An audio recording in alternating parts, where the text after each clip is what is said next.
Okay, it's working. 5, 4, 3, 2, 1. I'm John Miglosh for the WDMA, and we got the old logo up there, but I'll figure that out some other day. And boy, I haven't been doing these as often, and it takes me now hours to get one produced, whereas I used to do them in like 15 minutes a day, as you could probably tell. But I hope you'll give it a like, and I hope LinkedIn will give it some impressions. They keep falling off no matter what I try, so I've given up on even checking on it. My little surveys get thousands of impressions, and they take about 10 minutes. So that's, a great advantage. It looks like I'm having shaky transmissions already. Oh, well, we'll get into it. So I'm waiting for it to go up again. Yeah, it looks like it's up. Okay, so let's get over to Tom Fishburne. Anecdotes and data. According to the data, that idea will never work. What data? Anecdotes we've been telling ourselves for years. Absolutely right. Boy, is that ever true. Okay, and Tom goes on, there's a well-known aphorism that the plural of anecdote is not data. Anecdote is not the same as antidote. Antidote is against poisons, and an anecdote is a little expression. Okay, so I found it interesting to learn that the origin of that line, there's a link to the origin, was actually the opposite. The Ray Wolfinger, and in the late 60s, a Cal professor and political scientist named Ray Wolfinger heard a student dismiss a statement as just an anecdote and responded, the plural of anecdote is data, which is a brilliant thing to say. Both expressions are catchy and both ring true for me. And that is the biggest answer, and one of the things I like about Tom's comments all the time. Making decisions in business often involves weighing imperfect and sometimes contradictory information. You see, fundamentally, we're trying to predict the future. We're trying to guess if that slight trend this month in unemployment data means a recession is coming, or means a big boom is coming, or inflation, or whatever. All data is historical. There's no real-time data, no matter what anybody says. All data is historical, and so does not tell you the unfulfilled future.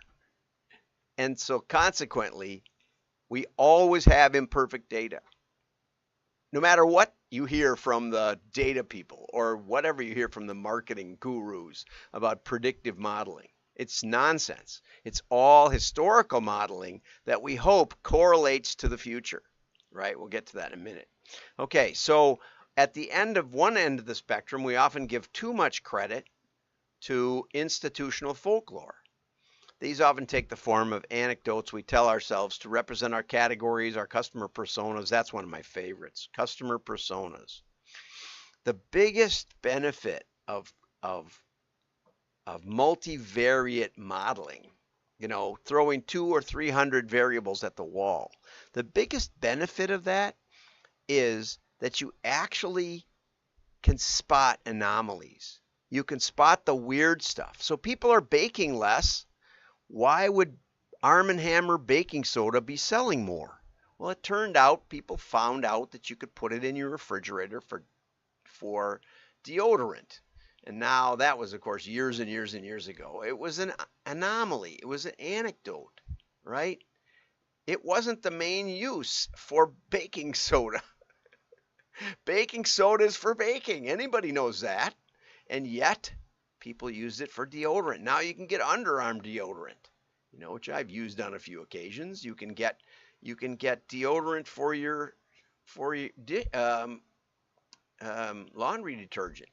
I used to use it for my hunting outfits so that the deer couldn't smell me, because they smell better than they can see. They can smell better than that. Anyway, so one of the greatest benefits of modeling, and it's being completely lost because everyone's hiring free AI to do their modeling that does not tell you what the variables are. You have to have some old school modeling techniques, which we have, but no one ever really wanted to know that. So, but because of the hands-on character of it, I was able to spot things. I was able to spot anomalies. Like we had a business to business client that did the best in low income urban areas. I'd never seen that before. And it turned out that it was because they were selling to large teaching hospitals, which were located there. That the items they were selling really had fallen out of favor with normal hospitals. Patients were getting getting that service outsourced in little clinics, and it was just dying off. And so their main market was large urban hospitals. Fascinating. Changed the way they marketed. Had another client that sold dog grooming to professional dog groomers. Think Best of Show movie with John Candy. Excellent movie if you haven't seen it. It's hilarious. And our first model spotted that.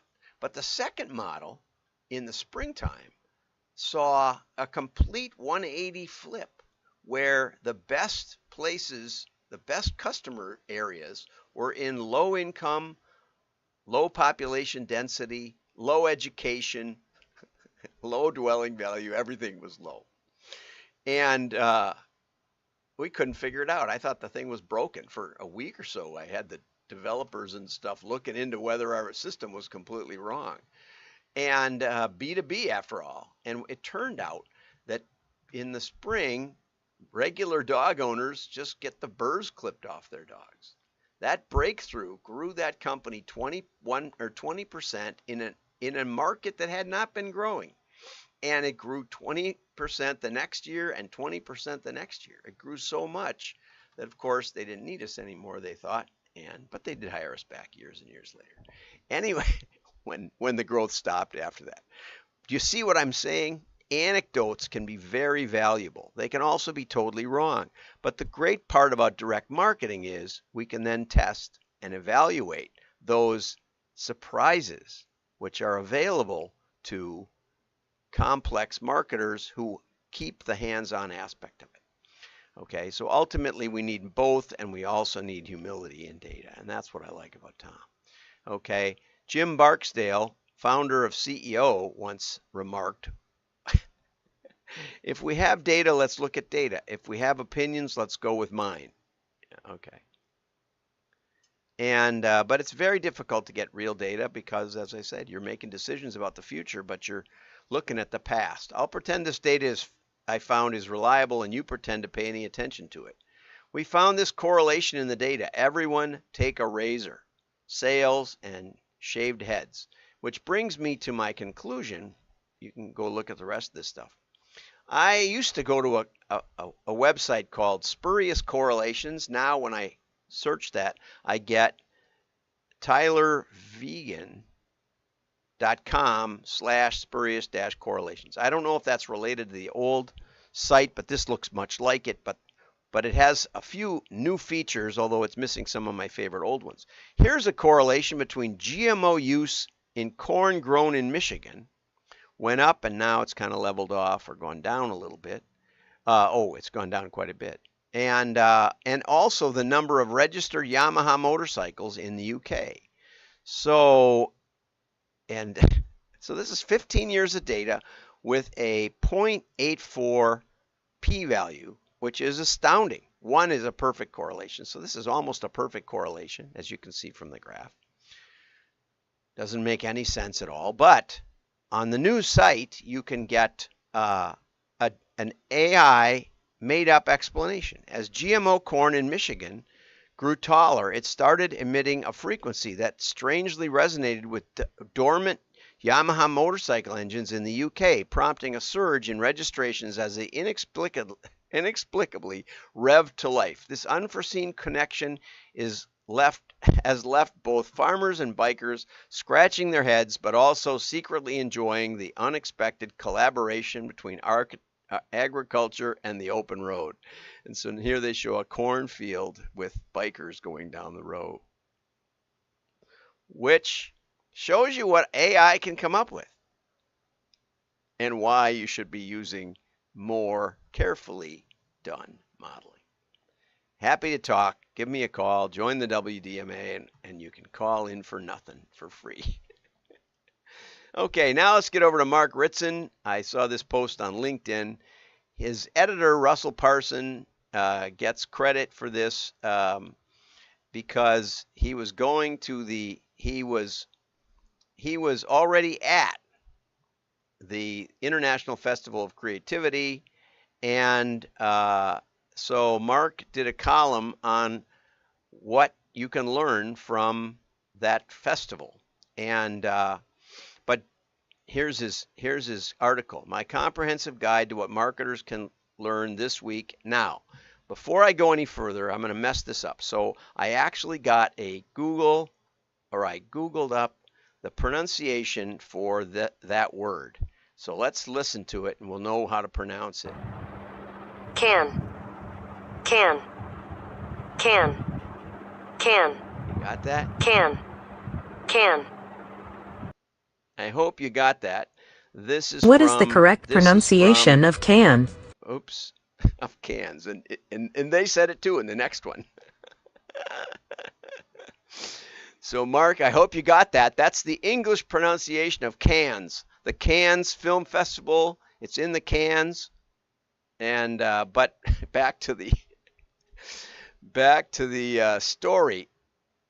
I did actually listen to about a dozen of these, and it's pronounced by the French, Cannes, with a little E at the end, but very soft. Cannes, like that. That's the right way. But Cannes is the way English people say it. So go for it. Either way you like. You know, we don't pronounce Wien, we pronounce Vienna. And why we do, I don't know. But when you're in Vienna, they pronounce it Wien or Wien or something like that. Anyway, language is great. Just a little fun. But if you let AI pronounce your words for you, that's what you deserve. So someone pointed out that he'd not actually been to Cannes, so he could not criticize Cannes. I waved him away, but he had a point. So then a global multinational with a suitcase of cash and round-the-world first-class airfare invited him to come and speak. I want to hear that talk. I'll tell you that. And he's going to talk. So in 2 weeks, he'll be speaking at Cannes about the perils of overstating the power of creativity. I can't wait. I hope we can get access to that. And anyway, that was just too funny. I had to talk about that. We'll see how it comes out. Okay. Bob Bly, one more little piece here. What are the characteristics that make copy effective? Why does one ad make a lasting impression and sell merchandise while another falls flat and doesn't generate enough revenue to even pay its own cost? That's ad spend versus revenue, which is not measurement of ROI, by the way. It's not return on investment. It's return on ad spend, which doesn't fit. It's revenue versus ad spend. Anyway, virtually all persuasive copy contains 8 elements. Gains attention, right? So if you suffer from hemorrhoids, read this ad. That's how David Ogilvy describes gaining attention, with the headline that focuses attention on people who might want your product. One of the most important things, especially in mass advertising, focuses on the customer. This is notoriously difficult if you don't do direct marketing to find out who the customer is.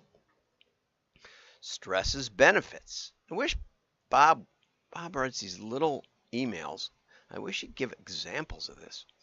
Differentiates you from your competitor or your competition and proves its case, establishes credibility, builds value, and closes with a call to action. And those are really good. And, you know, this would be a great checklist to just evaluate if your copy does these things. I'm not sure it has to do all of them.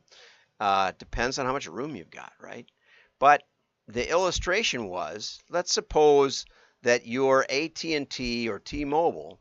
You have a long track record of success and a well-established reputation. Therefore, you will be naturally strong in elements 5 and 6, proving your case and establishing your credibility, right? And basically, if I were gonna write that copy, I would think about it like, is your cheap internet letting you down? Like, can you hear me now? That the old campaign, but I can't hear you now would be what I would change it to, because half the time it is that. Especially when we take our telephones and we run them through our car Bluetooth, and we drive under power lines, and it's breaking up half the time.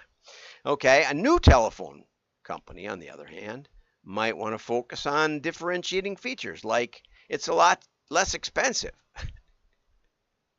right? Benefit or service, differentiating. $15 a month. That's the Mint Mobile.